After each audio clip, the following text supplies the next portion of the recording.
Hey guys, I think I'm just going to make sure everything's all set and then we'll get started on today's lesson. Um, cool, looks like we're live. Awesome. Okay, so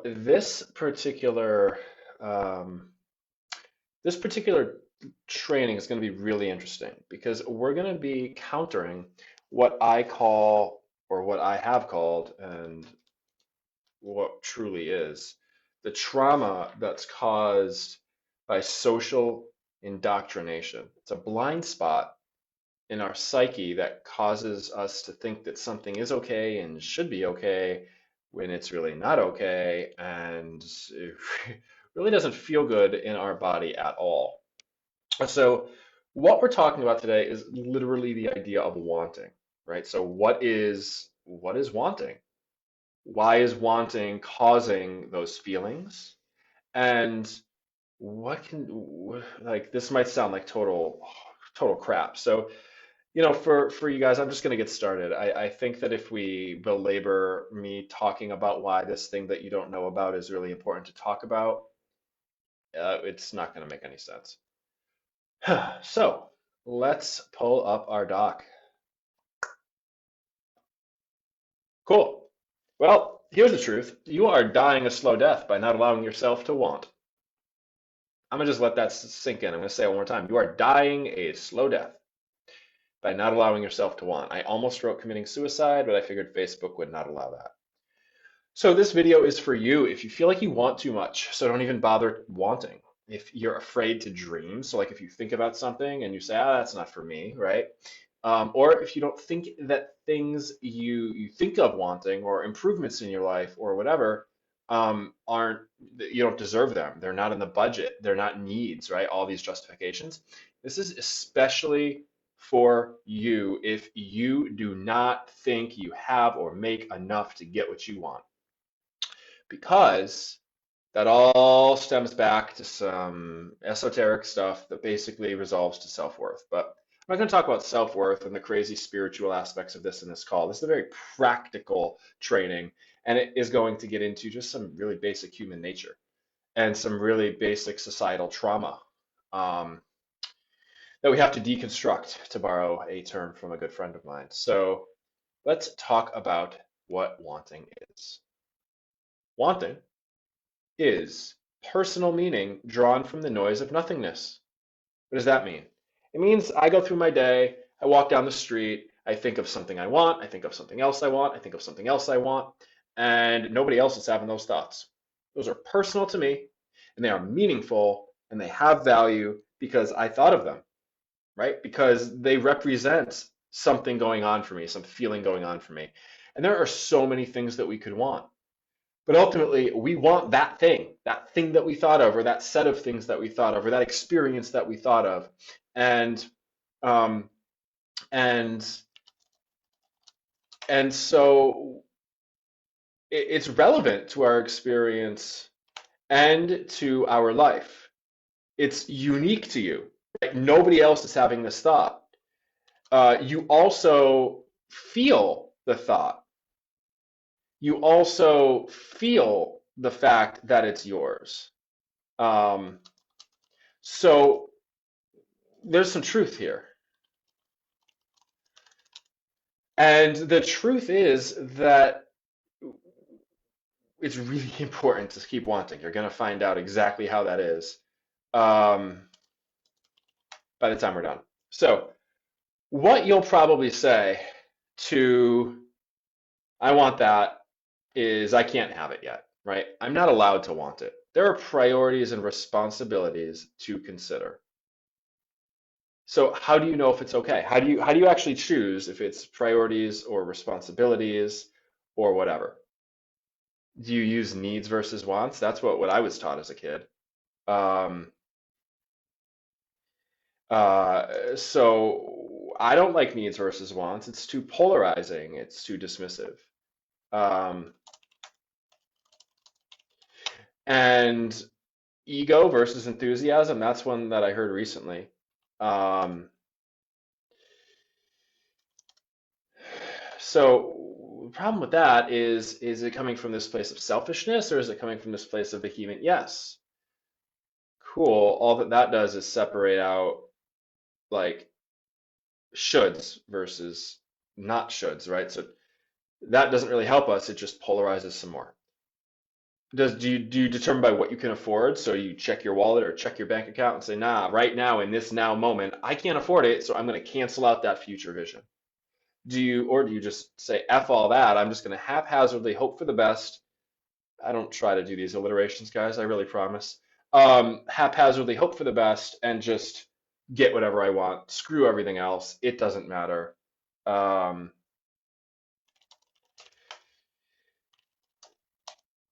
and so what do we use?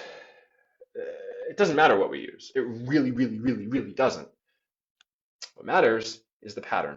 Did you notice the pattern in needs versus wants, in ego versus enthusiasm, in what you can afford, or in haphazardly hoping for the best? Every single one of those does one thing. It censors you, either implicitly or directly. It censors you, either now or in the future. It censors you somehow. Well, that's great. Now I want something and I'm censored. Cool. Um, we still don't have the answer to this, so let's take a look. How do we draw the line? How do we know if we should want something? And the better question is, why do we draw the line? Like, what's the point? Why bother drawing the line? Why even say yes or no? Why not just feel into wanting? Well, let's take a look. We're a human being and we make decisions emotionally. That's a given. Ask any salesperson, ask anybody who sells anything over the price of a gumball. We make decisions emotionally. And you can't handle it as a human being. You can't. You just can't. I can't. You can't. Nobody can. If you don't believe me, stay tuned. I'm going to clear that up in less than 30 seconds. Let's walk through this. There are 7 steps to this. So we want without boundaries. We are born wanting. We are a baby. We just grab onto things and latch on and have our way with whatever we want. And there's something new that we want every minute. That's, if you're a parent, you know what I mean. So as we get older, there is not enough mental bandwidth to process all of those choices. There is not enough mental bandwidth to process all of the wanting, especially as we get responsibilities, especially as we have priorities, especially as we have promises and other people depending on us. So with that, we have too many options. We have too much to think about, and we end up wanting more in the process, which creates exponentially more stress as we try to figure out all these choices. Exponentially, which means if I have 2 things that I have to choose between, that's 1 decision. If I have 3 things to choose between, that is 3 decisions. If I have 4 things to choose between, just doing a quick calculation, that's 7 decisions and so on. If I have just 10 things, which could be the 3 responsibilities I have, plus the 2 obligations I have, plus the 3 things I just thought of that I wanted, I've got a lot more decisions. I can't do the math right now. It's a lot. So we get exponentially more decisions, right?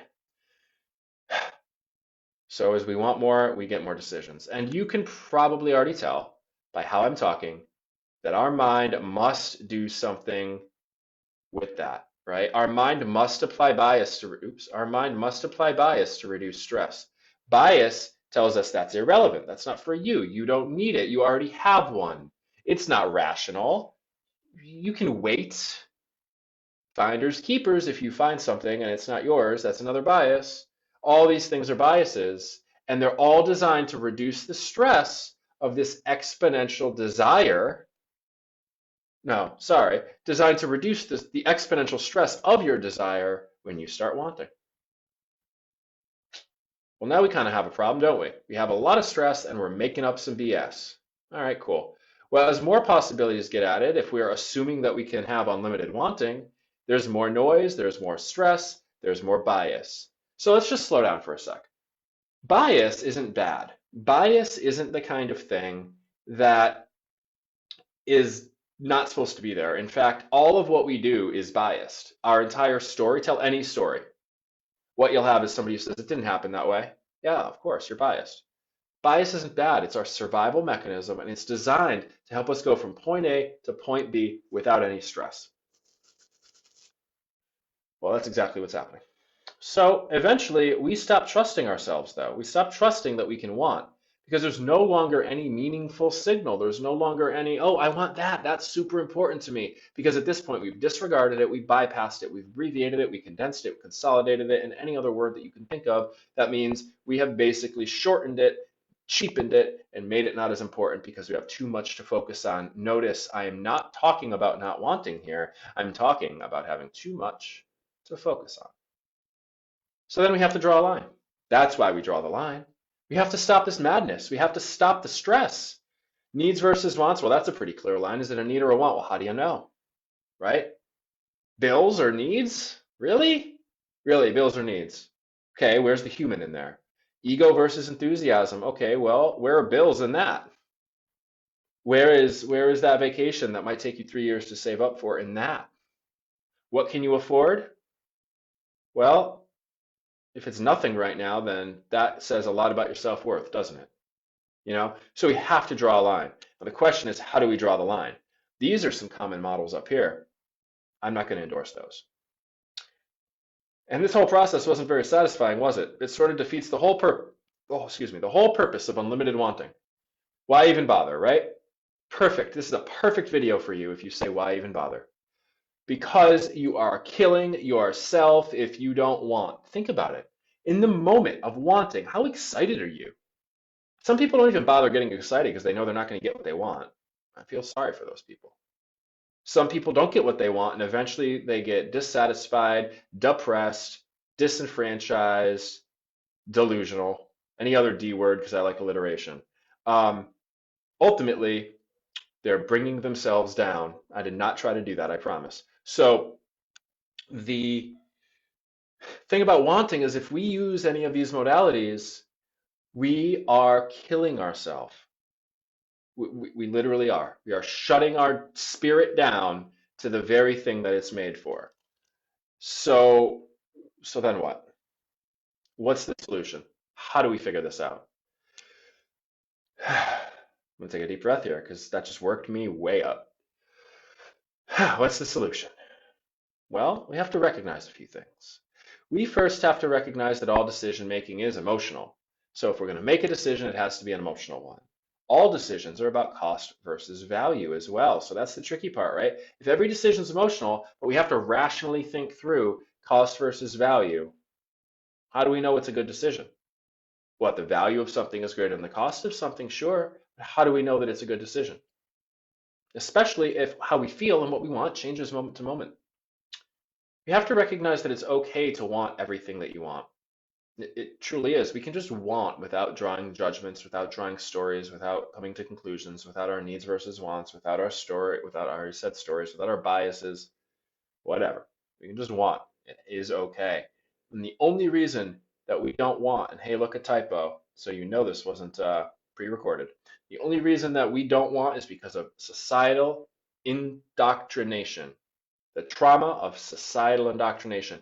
The trauma that says, here's how we do it, you have to do the same thing, you can't have that. Now, what's the best way to do this? What is the best way? What is the solution? We have to recognize that gauging the intensity of the emotion is a way out. It's a cheap trick, but it is a functional trick that simplifies this equation of value versus cost so that we can make a good decision, right? It simplifies the equation. So by gauging the intensity of how much we feel about something and gauging the intensity of what it'll take to get there, we can have a sort of language of the emotions that guide our decision, that guide our cost versus value, and that guides all this other stuff. So here are some principles that we can take from that gauge. We can do a simple gauge if you want from 1 to 3. 1, 2, 3. How intense is this, right? If we have a high cost, if something costs a lot and it has a high value, we're going to feel pretty tense about it. That's where all the biases and all the story and all the everything comes from. That's where all this it doesn't bother comes from. Is when we have a high cost and a high value. If we have a low cost and a low value, it's pretty easy to get apathetic about it because it doesn't matter.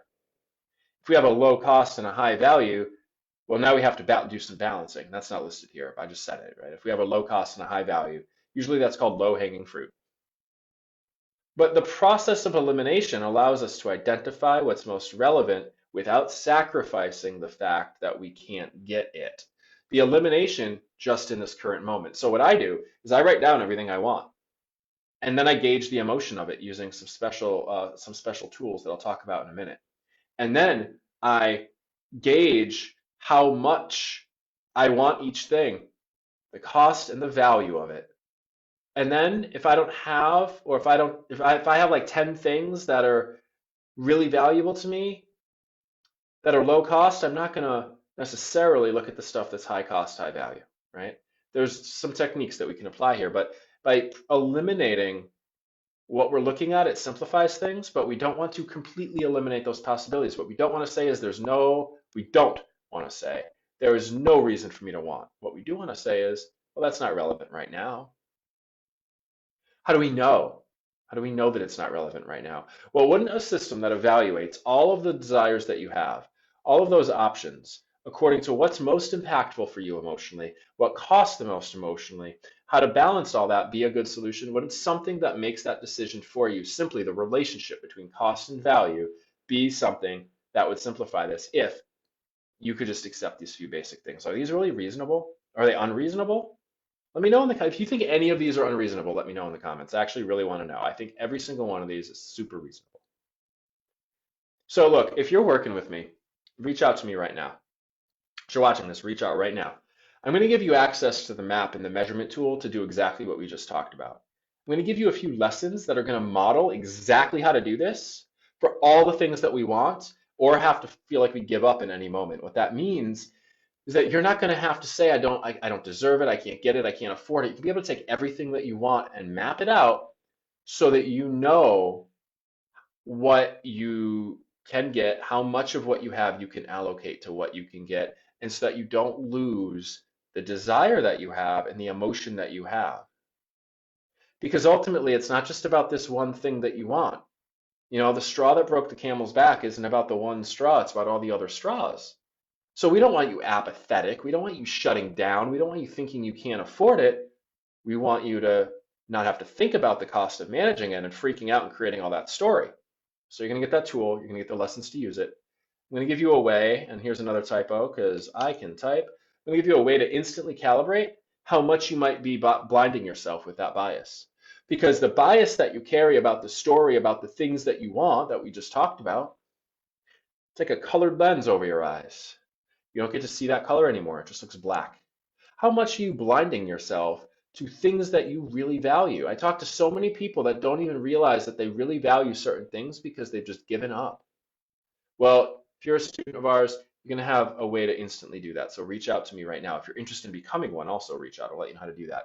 You're going to have an in-the-moment prediction of overwhelm and overload. So now if I want something, I can say, oh, if I consider this too much, I'm going to get overwhelmed, while still documenting it, logging it, and making sure I track it, right? Because again, our minds can only hold so much. So if we have the same types of things, we get overwhelmed. And we're going to be able to use the measurement tool that I just talked about to prevent shiny object syndrome, procrastination, anger, and resentment, and a ton of other stuff, right? So really, you're going to want this map and measurement tool to be able to do all these calculations, to be able to stop all this noise, right? To be able to not have to draw this line about needs versus wants, because what the heck is that, right? We deserve the things that we want inherently because we chose them out of everything we could have possibly chosen. Why does that idea not matter? So reach out to me if you want this. Reach out to me if you're a student and you don't know where to look for these resources. Or if you're watching this video from our mastermind and you can't find the appropriate lessons, or you don't know where to look in the course, or you don't know where to find the tools, I'll tell you. But this is how we're killing ourselves. This is how we're dying a slow death, by not allowing ourselves to want. We are shutting down our spirit. We are reducing the value of the thing that we want, and we are believing all of the BS, abbreviated, biased story about the things that are relevant. They matter. The only reason you don't think they matter is because you don't think you're worth it. So if you want to be worth it, if you want to be able to handle this, if you want to be able to do all of these things without stressing out or having to create the whole system yourself, get a hold of me. I'll tell you how. That is today's lesson, guys. See you later.